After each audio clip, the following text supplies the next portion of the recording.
Assalamualaikum warahmatullahi wabarakatuh. Nama saya Auli Aski Fikri Lutfi, NIM P10200015, Prodi D3 Perpustakaan kelas A akan menyampaikan ringkasan materi pengantar teknologi informasi. Istilah teknologi informasi atau teknologi information yang tak asing di telinga masyarakat sudah populer mulai dekade 70-an setelah adanya EDP atau Electronic Data Processing. Teknologi informasi adalah segala bentuk teknologi yang diterapkan untuk memproses data secara elektronis. Yang dimaksud memproses data di sini adalah menyimpan, menangkap, mengambil, menampilkan, dan mentransmisikan data.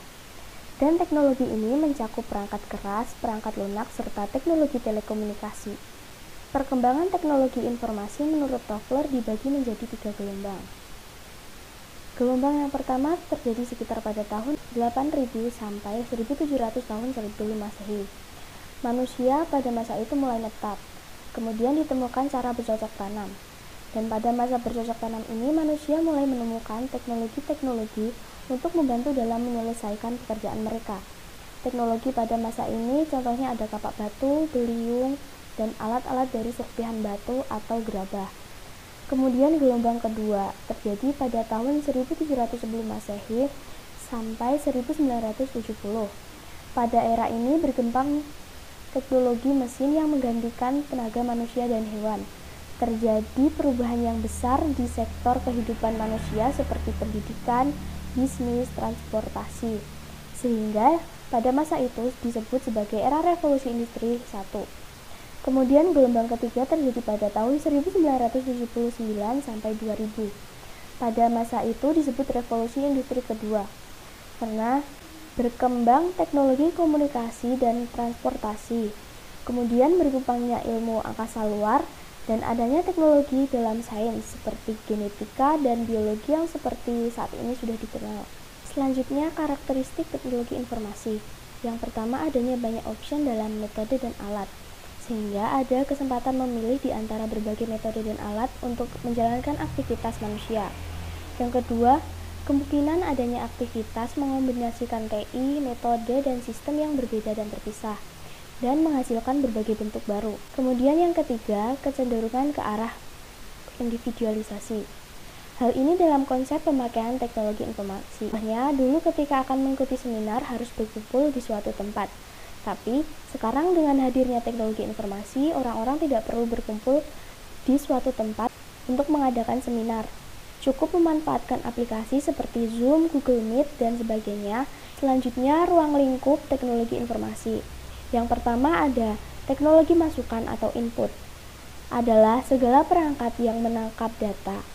Perangkat yang memfasilitasi dalam mengidentifikasi data atau informasi. Yang kedua ada teknologi keluaran atau output, adalah perangkat yang menyajikan informasi dalam berbagai bentuk, baik digital maupun tercetak. Kemudian ada perangkat lunak atau software, merupakan sekumpulan instruksi yang nantinya diterjemahkan mesin untuk melakukan operasi tertentu. Yang selanjutnya ada teknologi penyimpanan atau storage, merupakan segala peralatan yang digunakan untuk menyimpan data atau informasi. Kemudian teknologi komunikasi, merupakan teknologi yang memungkinkan hubungan jarak jauh atau mesin pemroses. Prosesor merupakan bagian penting dalam teknologi informasi yang bertugas mengingat data atau program dan merupakan otak dari teknologi informasi. Bagian ini mempengaruhi kecepatan pemrosesan dalam teknologi informasi. Kemudian peranan teknologi informasi. Yang pertama menggantikan peran manusia atau otomasi. Yang kedua, restrukturasi peran manusia. Yang ketiga, memperkuat peran manusia. Selanjutnya, sektor-sektor yang terdampak oleh teknologi informasi. Yang pertama ada e-learning atau bidang pendidikan. Yang kedua, e-government atau pemerintahan. Yang ketiga, ada e-banking atau dalam bidang perbankan. Yang keempat, ada e-commerce. Materi yang selanjutnya adalah peran teknologi informasi dalam perpustakaan. Peran teknologi informasi dalam perpustakaan di era pandemi. Sebelumnya, teknologi telah memungkinkan manusia untuk mencatat, menyimpan, mengolah, mengambil kembali, dan mengirim, juga menerima informasi atau data. Dampak di masa pandemi ini pembatasan akses di luar rumah. adanya pembatasan sosial mungkin akan sedikit menghambat aktivitas manusia. Pelayanan perpustakaan juga kemungkinan dapat berkurang fungsinya. Perpaduan perpustakaan dan teknologi informasi mewujudkan bentuk pelayanan perpustakaan digital. Perpustakaan ini berada dalam genggaman tiap masyarakat, sehingga pelayanan perpustakaan dapat dijangkau meskipun dalam masa pandemi ini. Yang selanjutnya adalah bentuk baru teknologi informasi atau new media. Media merupakan kumpulan dari medium untuk menampung segala jenis informasi. Istilah media baru atau new media muncul pada tahun 1980 menurut Lisler. New media merupakan bentuk pertanda berkembangnya medium suatu teknologi. Karakteristik media baru. Pertama, interaktif, yang berarti audiens tidak lagi pasif. Setiap orang dapat berinteraksi, bertukar informasi dengan internet atau media baru tanpa temu langsung. Yang kedua, hipertekstual. Berarti informasi media lama yang termuat dalam televisi, radio, surat kabar dimasukkan kembali ke dalam media baru sebagai database perpindahan media lama ke media baru agar informasi yang dahulu tidak hilang. Dengan mengklik sebuah link, manusia mendapatkan informasi. Yang ketiga adalah transformasi digital. Merupakan perubahan bentuk media yang sebelumnya bersifat analog atau fisik menjadi data elektronik atau digital dan virtual, yang berarti mampu menyajikan tiruan yang ada di kehidupan namun dalam bentuk maya. Kemudian yang terakhir, jaringan atau network. Jaringan memperkuat media baru dan juga menjadi salah satu kunci media baru. Dan selanjutnya, manfaat media baru. Yang pertama, akses informasi menjadi mudah, mempercepat pekerjaan manusia, mampu mengoneksikan antar individu sekalipun beda lokasi dan waktu, kemudian membuka peluang berbisnis secara daring, dan informasi lowongan pekerjaan mempermudah pencari pekerjaan. Dan yang terakhir, membuat seseorang merasakan sesuatu seperti kenyataan melalui virtual reality. Selanjutnya, Internet of Things atau IoT. IoT hadir seiring dengan kecepatan jaringan yang tinggi. Saat ini hadir Internet of Things merupakan isu baru dalam dunia teknologi, di mana semakin mempermudah sekaligus memanjakan manusia. IoT ini mulai dari smart city, smart home, smart farming, sampai smart factory. Materi yang selanjutnya adalah tawaran teknologi informasi. Sebelumnya, teknologi informasi menurut Sulistyo Basuki dalam konteks ilmu perpustakaan dan informasi didefinisikan sebagai segala teknologi yang digunakan untuk menyimpan, mengolah, menghasilkan, dan menyebarluaskan informasi. Tawaran teknologi informasi menurut Pepard 1995 adalah sebagai berikut. Yang pertama, menghapus proses yang tidak perlu. Mengurangi inventarisasi manual, sebab proses-proses yang berulang kali sudah terkomputerisasi. Contohnya, proses entry book dapat diambil alih oleh barcode scanner. Yang kedua, penyederhanaan proses. Hadirnya teknologi informasi membuat proses yang kompleks menjadi sederhana. Hal ini merujuk pada tawaran poin 1. Contohnya, proses pembuatan kartu anggota perpustakaan, di mana sudah banyak perpustakaan yang menerapkan pembuatan kartu anggota melalui aplikasi. Yang ketiga adalah integrasi data. Teknologi mampu menggabungkan data satu dengan lainnya sehingga menjadi data tunggal yang memudahkan dalam pengawasan. Yang keempat ada otomasi. Teknologi memungkinkan data diproses secara otomatis hingga menjadi informasi yang dapat diakses. Contohnya proses entry data hingga menjadi informasi. Dalam perpustakaan itu seperti pengadaan, inventarisasi, katalogisasi, sirkulasi koleksi, data anggota dan statistik, berawal dari entry data dengan bantuan teknologi informasi dan nanti hasil akhirnya dalam bentuk informasi. Tawaran yang selanjutnya adalah kemudahan akses. Dengan adanya teknologi informasi, berbagai macam informasi semakin mudah diakses melalui gadget yang terkoneksi dengan internet, di mana saat ini sudah menjadi bagian hidup dari masyarakat. Kemudahan akses ini menyebabkan masyarakat tidak perlu datang ke pusat-pusat informasi untuk mendapatkan informasi yang diinginkan. Contohnya, masyarakat dapat mengakses berita terkini melalui website.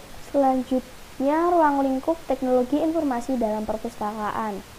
Yang pertama adalah library housekeeping atau manajemen dan perawatan perpustakaan. Yang kedua, information retrieval atau temu kembali informasi. Awalnya, sistem temu kembali dilakukan untuk pencarian data di katalog lokal. Dengan adanya teknologi informasi, temu kembali informasi dapat dilakukan dengan sarana-sarana elektronik lainnya. Yang selanjutnya, General Purpose Software. Perangkat lunak yang digunakan di lembaga bidang dokumentasi dan informasi antara lain spreadsheet, grafik, desktop publishing, email, cloud, drive, dan sebagainya. Selanjutnya, Library Networking atau jaringan perpustakaan. Dengan berkembangnya teknologi informasi, materi selanjutnya adalah masyarakat informasi. Sebelumnya, perkembangan tren masyarakat dimulai dari masyarakat pre-agraris, kemudian masyarakat agraris, masyarakat industri, dan baru masyarakat informasi. Masyarakat informasi adalah masyarakat yang kesehariannya membutuhkan dan menggunakan informasi. Ciri-ciri masyarakat informasi yang pertama, ilmu pengetahuan menjadi sumber utama dalam dunia usaha. Ilmu pengetahuan menjadi aset bagi siapa saja.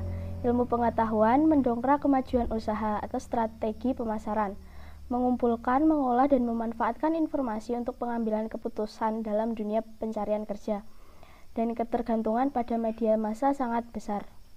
Implikasi masyarakat informasi terhadap lingkungan, yang pertama di bidang pendidikan, sebagai inovasi dari masyarakat informasi. Kemudian sistem pemberkasan atau filing system. Yang kedua di bidang ekonomi, memunculkan adanya e-commerce dan cracking. Selanjutnya bidang kesehatan, muncul aplikasi untuk mengatur gaya hidup sehat dan munculnya berbagai alat untuk mengolah sampah sehingga lingkungan terjaga. Selanjutnya di bidang transportasi, implikasinya perjalanan menjadi lebih efisien dengan kendaraan modern dan meningkatnya terjadinya kecelakaan. Dalam bidang pemerintahan ada government to citizen, government to business, dan government to government. Yang terakhir, pengaruh teknologi informasi. Di bidang ekonomi memunculkan adanya e-commerce, e-banking, kemudahan birokrasi dalam bisnis usaha, dan memunculkan dampak negatif yaitu hacking dan cracking. Di bidang pariwisata, adanya teknologi informasi menjadikan pengenalan pariwisata ke dunia luar semakin mudah.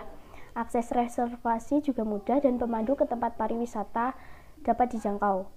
Di bidang pendidikan, teknologi informasi berdampak sebagai sumber bahan ajar, sebagai alat bantu dan fasilitas pendidikan, sebagai keterampilan skill dan kompetensi, dan dampak negatifnya siswa cenderung menjadi pemalas.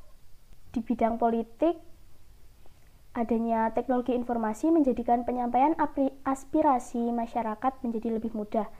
Contohnya bisa melalui email, dan integrasi dengan luar negeri mudah karena teknologi informasi dapat menghubungkan antar individu walaupun beda lokasi. Yang ketiga, mobilisasi masyarakat menjadi mudah dengan memanfaatkan media sosial, sehingga dampak negatifnya rentan menimbulkan perpecahan di masyarakat dengan hadirnya informasi yang tidak benar. Dan yang terakhir di bidang sosial. Dalam bidang sosial, teknologi informasi berdampak mempermudah kegiatan manusia, seperti yang dulunya petani membajak sawah dengan cara manual. Saat ini dengan berkembangnya teknologi, para petani telah menggunakan traktor dalam membajak sawah. Yang kedua, perbedaan peran laki-laki dan perempuan. Saat ini banyak pemimpin-pemimpin diisi oleh perempuan. Dan yang terakhir, dampak negatifnya adalah kemerosotan moral. Kemerosotan moral di kalangan warga masyarakat, khususnya di kalangan remaja dan pelajar. Contoh perubahan sosial dapat dilihat dari tata krama. Sekian presentasi dari saya. Apabila ada kesalahan, saya mohon maaf. Terima kasih. Wassalamualaikum warahmatullahi wabarakatuh.